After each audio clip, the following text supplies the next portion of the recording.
నమస్తే.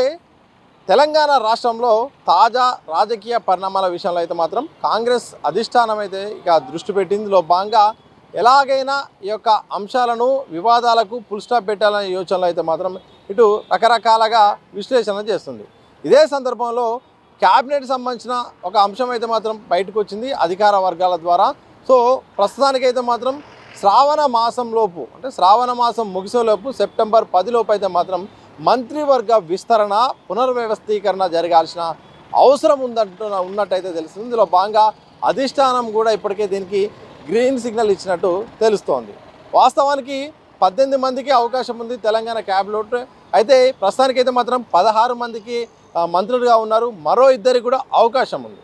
ఈ సందర్భంలో కొండ సురేఖ సంబంధించిన ఫ్యామిలీ అంశము రచ్చకెక్కడం, ఆ తర్వాత ఇక చాలామంది ఎమ్మెల్యేలు కూడా కొండ సురేఖ గారిపై చర్యలు తీసుకోవాలంటూ కంప్లైంట్ ఇవ్వడం, క్రమశిక్షణ కమిటీ పరిధిలో ఈ అంశం ఉండడం, ఇక తర్వాత అధిష్టానమే ఇక ఫైనల్ నిర్ణయం తీసుకునే అవకాశం ఉంది.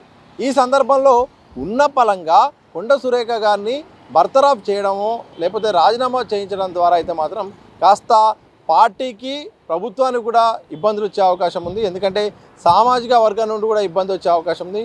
ఎందుకంటే కొండ సురేఖ మహిళ కావడం, దాంతోపాటు ఆమె బీసీ సామాజిక వర్గానికి చెందిన వ్యక్తి కావడంతో ఒకవైపు సామాజిక న్యాయం చేస్తామంటూ దేశవ్యాప్తంగా ఇండియా కూటమి ద్వారా కాంగ్రెస్ చేస్తున్న ప్రయత్నాల నేపథ్యంలో లేటెస్ట్గా ఒకవేళ వేటు కనుక ఇలాంటి నిర్ణయాలు తీసుకుంటే మాత్రం ఇటు ప్రతిపక్షాలకు ఆయుధంగా ఉండే అవకాశం ఉంటుంది.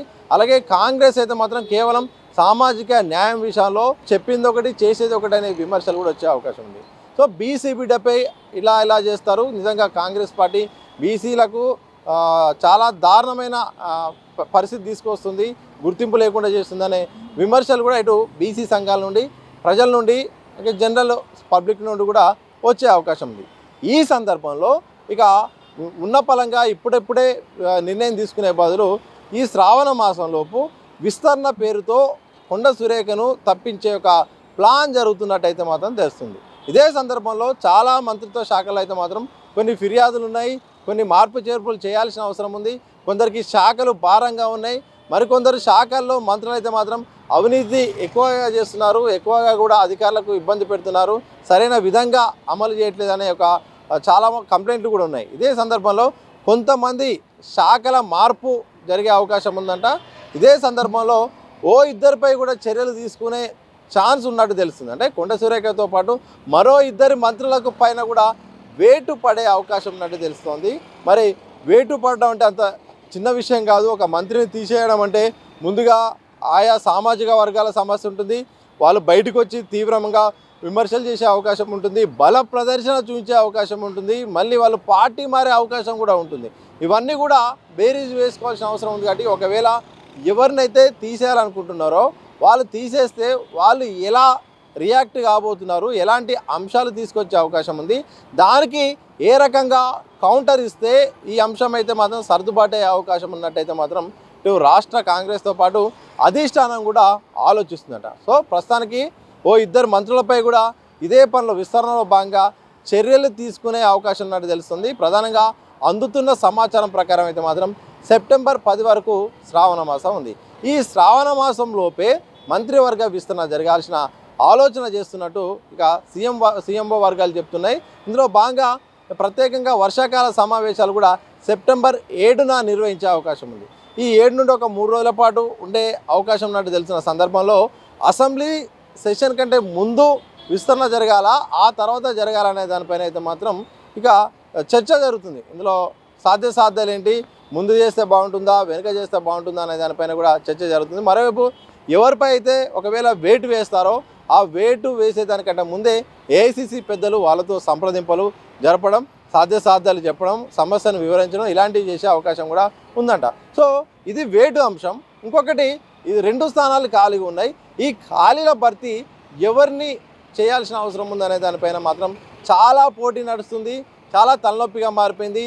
చాలా రకాలుగా జిల్లాల సమీకరణాలు ఉన్నాయి, ఇటు సీనియారిటీ సమీకరణాలు ఉన్నాయి, మరోవైపు సామాజిక వర్గాల సమీకరణాలు ఉన్నాయి, గతంలో ఇచ్చిన మాట ప్రకారం అధిష్టానం సంబంధించిన సమీకరణాలు ఉన్నాయి.